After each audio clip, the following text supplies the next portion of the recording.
Դեսպանների շոու Զանգելանում Զանգեզուրի միջանց կոչվածը նորից շինարարական բումի փուլում է։ Խմբագրվել է Հայաստանի և Ադրբեջանի միջև հաղորդակցությունների բացման հանձնաժողովի փաստաթուղթը, ում է ներգրավել Փաշինյանը։ Նախկին ղեկավարությունը պնդում է, որ հնարավոր է, իսկ ներկաներն ասում են հակառակը։ Հեցի շուրջ բախումը մտնում է նոր փուլ։ Ուսուցիչների ատեստավորումը փորձանք, կրկին հետաձգել են ատեստավորման ժամկետը։ Եվ զգուշացեք գողերից, թալանում են մեքենաները, ահազանգ վարորդից։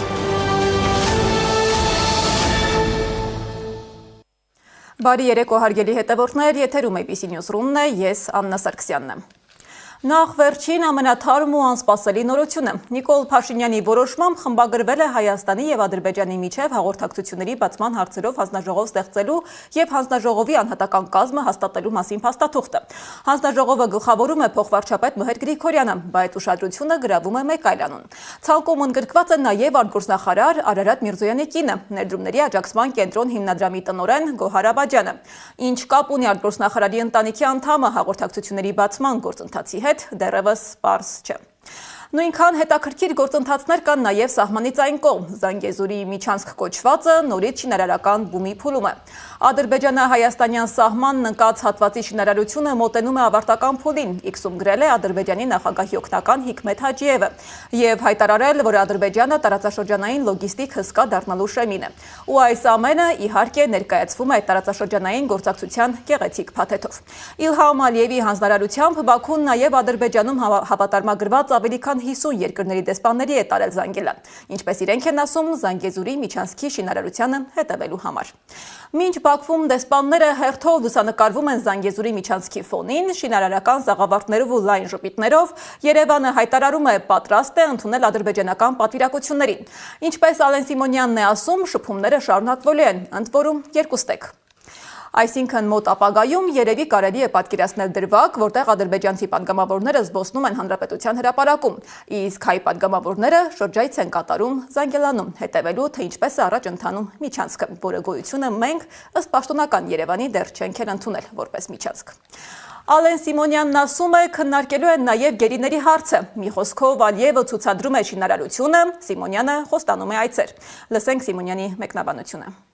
Պատրաստ եղեք, հարգելի լրագրողներ, հարգելի ժողովուրդ։ Ադրբեջանական պատվիրակությունները այցելելու են Հայաստան, հայկական պատվիրակությունները այցելելու են Ադրբեջան։ Իհարկե կան հարցեր, որոնք պետք է քննարկվեն, մասնավորապես մեր գերիների պահվող անձանց մասին հարցը, որը որ մեծագույն պրոբլեմ է, բայց այնուամենայնիվ շփումները շարունակվելու են եւ մենք այդ շփումները խորացնելու ենք եւ երբ որ ես ասում եմ մենք, ես նկատի ունեմ, որ դա նաեւ իմ ընկալմամբ իմ վերջի շփումների հետևանքով իմ ընկալումն է, որ ադրբեջանական կողմը նույն գծի վրա է։ Երևանը ըստ Ալեն Սիմոնյանի ոչ միայն սպասում է ադրբեջանական պատվիրակությանը, այլ հենց Ալիևի ու Էրդողանի այցի։ Հայաստանի ազգային ժողովի նախագահը ադրբեջանական կալիբրի դիվանագիտական աղբյուրներից ստացած տեղեկությունները դեռ վերջնական մերժում չի համարում։ Ադրբեջանի իշխանությանը մոտ կանգնած կալիբրը երեկվա հրապարակման մեջ գրել էր, թե բարձր մակարդակի այցն առանց ստորագրված համաձայնագրի պարտավորությունների կատարման վաղաժամ է։ Սիմոնյանն էլ ասում է, մենք կանենք ամեն ինչ, որ նրանք մեր երկրում հանգիստ զգան։ Մենք ակնկալում ենք այնուամենայնիվ, չեմ համարում, որ սա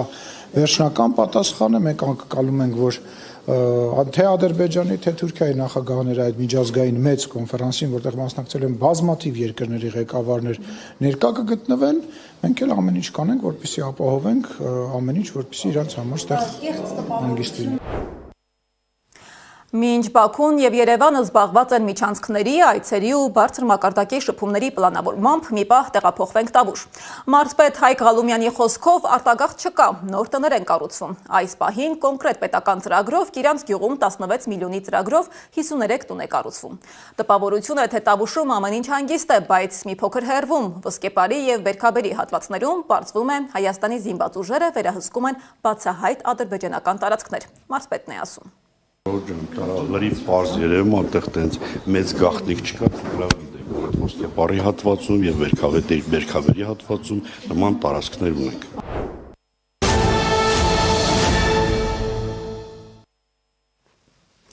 Իշխանությունը շարունակում է այսպես ասած հանցագործությունների բացահայտումը։ ԱԱԾ-ն մտել է Էջմիածնի քիմիկների զորամաս։ Ըստ հակակոռուպցիոն կոմիտեի Էջմիածնի քիմիկների զորամասում առերևույթ հանցագործության դեպքի վերաբերյալ հաղորդում են ստացել Պաշտպանության նախարարության ռազմական ոստիկանությունից։ Ավելի վաղ հրապարակը գրել էր, որ ԱԱԾ աշխատակիցները գիշերը զորամասում ձերբակալել են բարձրաստիճան զինվորականների։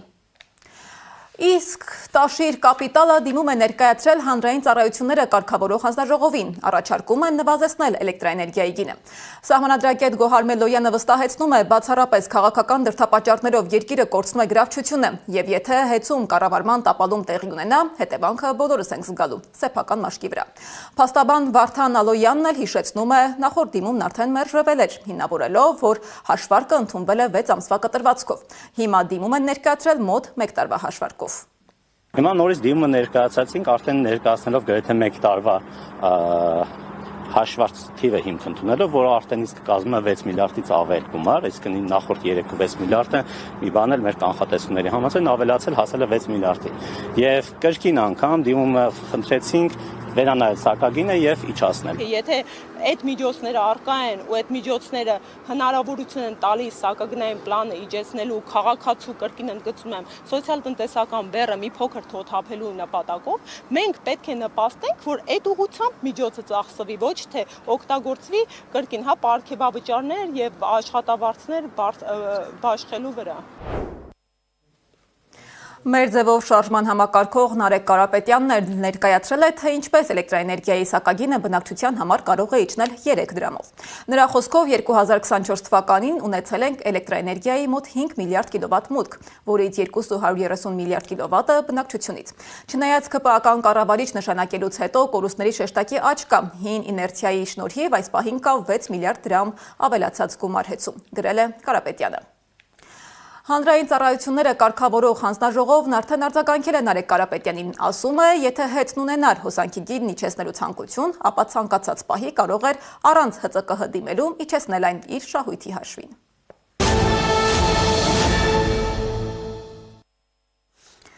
Տեղափոխվենք կրթական ոլորտ։ Ատեստավորումը, որը պետք է լիներ գործընթաց ուսուցիչների հմտությունների գնահատման համար, իրականում դարձել է գլխացավանք։ Ժամկետների բազմակի փոփոխությունները, նախարարության հավաստիացումները, լրացուցիչ հնարավորությունների մասին եւ ուսուցիչների գոհունակության բացակայությունը ցույց են տալիս, որ համակարգը դեռևս չի աշխատում։ Կրթության փորձագետներն էլ ասում են, խնդիրը միայն օրացույցի փոփոխությունը չէ։ Խնդիր կա մեթոդների, գնահատման անընդհատ փոփոխվող կանոնների մեջ, որը ստեղծում է ավելորդ ստրես ու անորոշություն։ Սեդա Մակարյանն է անդրադարձել թեմային։ Ուսուցիչների ատեստավորման ժամկետները վերջին 1 ամսում մի քանի անգամ փոփոխվել են։ Ատեստավորման ժամանակացույցի փոփոխություններն ըստ նախարարության արվում են ուսուցիչների խնդրանքով, բայց նախարարության այս հայտարարության մեկնաբանություններում ուսուցիչների արձագանքն այլ բանի մասին է։ Հաշվի առնելով բազմաթիվ ուսուցիչների մտահոգություններն ու Հայաստանի կրթության, գիտության, մշակույթի եւ սպորտի նախարարություն ուղարկված դիմումները, տեղեկացնում ենք, որ ուսուցիչների կամավոր ատեստավորման ժամանակացույցում կատարվել են փոփոխություններ Հայաստանի ԿԳՄՍ նախարարի 2025 թվականի հոկտեմբերի 27-ի հրամանով։ Ատեստավորման անցկացման օրերը 1 շաբաթով հետաձգվել են, ինչն ուսուցիչներին ատեստավորմանը պատրաստվելու լրացուցիչ հնարավորություն կընձեռի։ Նախարարությունը վստահ է, որ այս քայլը ուսուցիչների համար լրացուցիչ հնարավորություն է ստեղծում, սակայն ուսուցիչների մեծ մասը դրա ստեղծած խնդիրների մասին է խոսում։ Իսկ հեռավոր գյուղերից կենտրոններ հասնող ուսուցիչների մտահոգություններն ինչու հաշվի չեն առել։ Ի վերջո նոյեմբերի վերջը ձմեռ է։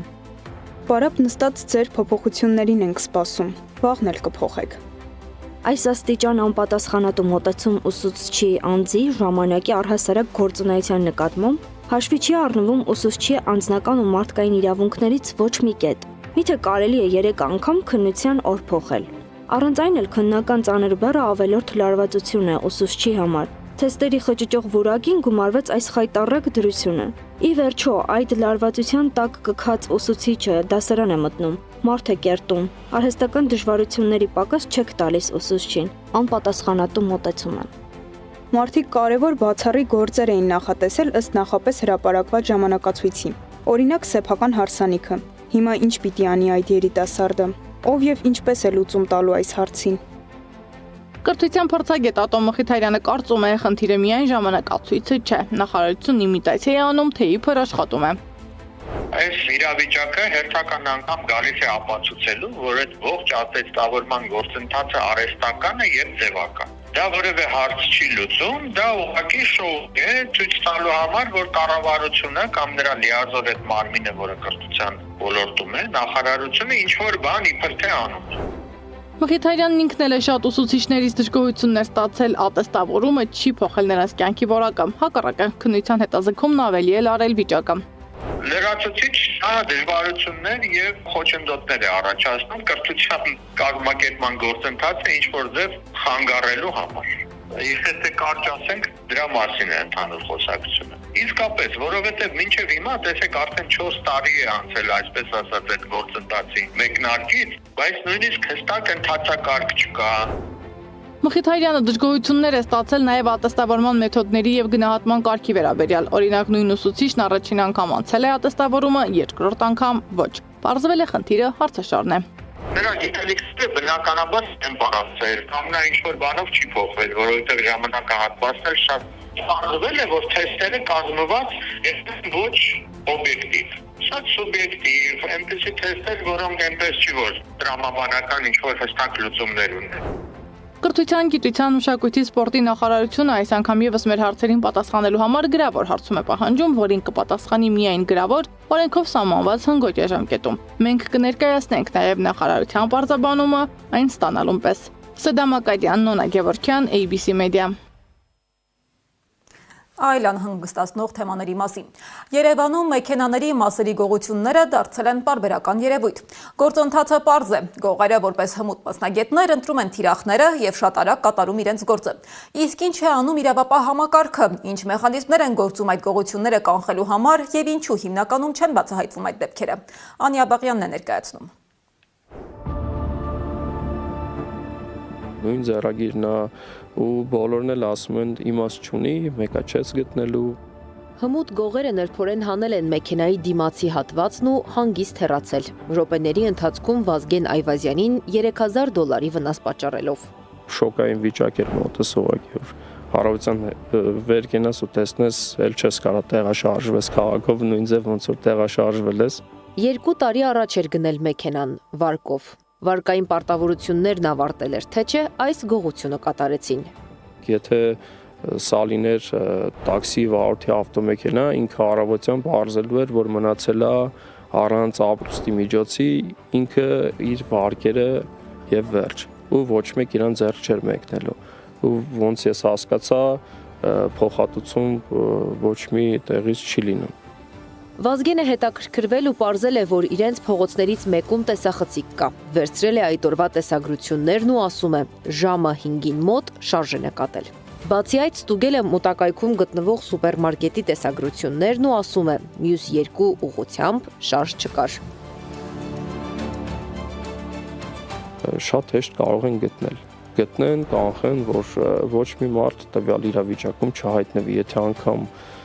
ոչ մի մեխանիզմ չունեն մարդուն վերադարձնելու գողացված ապրանքները, գոնե կանխեն այլ մարդկանց հանդեպ նման արարքները, որտեվ այս տանում է նրան, որ վախի մթնոլորտ է ստեղծում, որ մարդը կարա աշխատի, ստեղծի ու մի քանի րոպեում այդ ամեն ինչից զրկվի։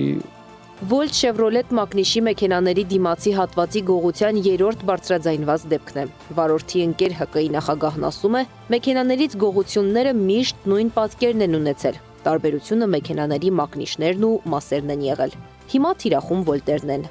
Գողացած պայստամասը ինչ որտեղ պահում են եւ Telegram կանալի միջոցով, հա, այդ գումարը վճարում իրենց, ինքը տեղը ասում է գնում գտնում ես քո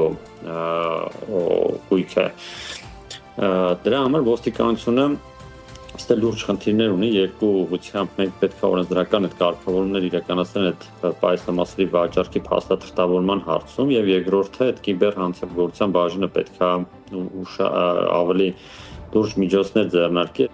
Վրաստանի օրինակից օգտվելու խորհուրդ է տալիս Քեյանը։ Դեռ 10 տարի առաջ Վրաստանում ընդունվեց օրինակից, ըստ որի ավտոպահեստամասերի վաճառողները, եթե չունեն ձեռքբերման փաստաթղթերը, չեն կարող որևէ մաս վաճառել։ Ինչ է կարծում Հայաստանի ներքին գործերի նախարարությունը։ Ինչպես է պատկերացնում նմանատիպ գողությունների կանխումն ու բացահայտումը։ Զարզանտ Գաբրիելյանը մեծ այդ զրույցում ասում է, մեքենաներից գողության մեկ դեպք բացահայտել ենք, տեսանյութներ հրապարակել։ Տեսել ենք, բայց այլ հարցեր են հետաքրքիր։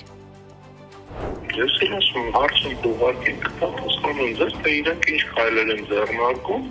եւ ձեր մյուս բոլոր հարցերի պատասխանները կտամ։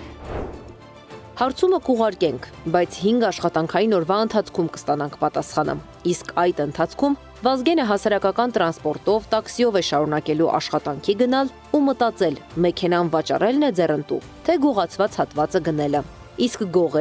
գողերը ինչ կանեն, գոնե նրանց աշխատանքը կանխվում է, ինչ քայլեր են իրականացվում։ Հարցում ուղղակի, որ մենք ուղղակենք մասնագիտացված ստորաբաժանում, դες կպատասխանենք։ Տիգրան Քեյանը վստահ է, եթե ոստիկանությունը ցանկանա, շատ շուտ կբացահայտի գողերին ու կկարգավորի հարցը մեկընդմիշտ։ Վազգենն էլ ասում է, կարճ ժամանակում մի շարք տեղեկություններ է պարզել ու մտածում, եթե նա սահմանափակումներով կարողացել է այդքանը ճշտել, ոստիկանները, քննիչները ավելին պետք է անեին։ Նույն ձեռագրով դեպքերը կրկնվում են։ Ով է քնած, երբ գողերն են արթուն։ Անի Աբաղյան, Մհեր Դավթյան, Նոնա Գևորգյան, ABC Media։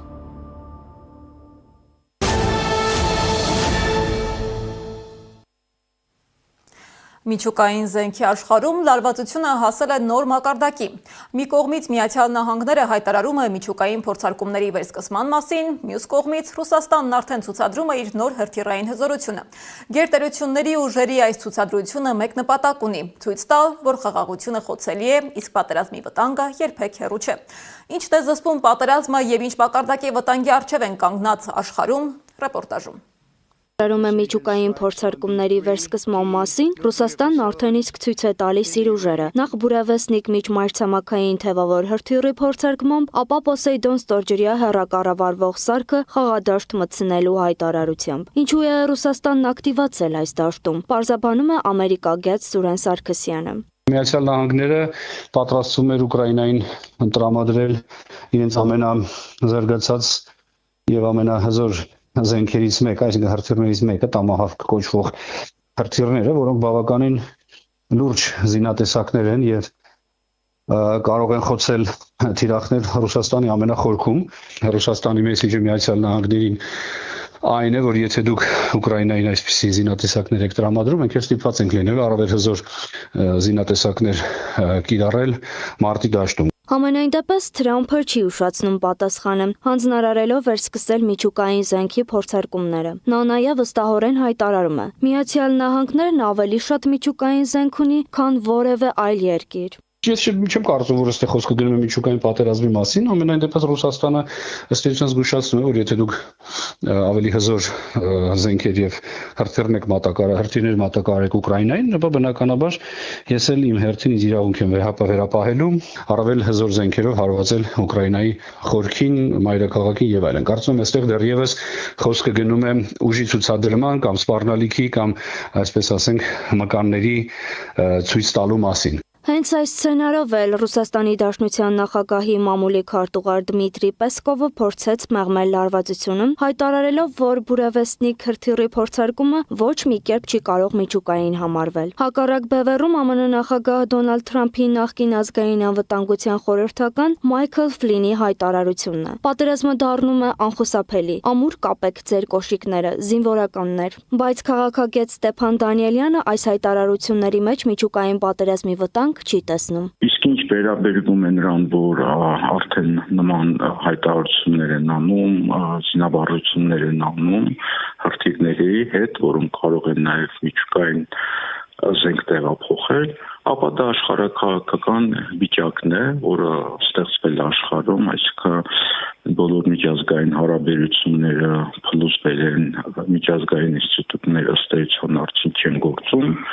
եւ հիմա, այսպես ասած, խաղաղությունը հիմնված է ուժի վրա։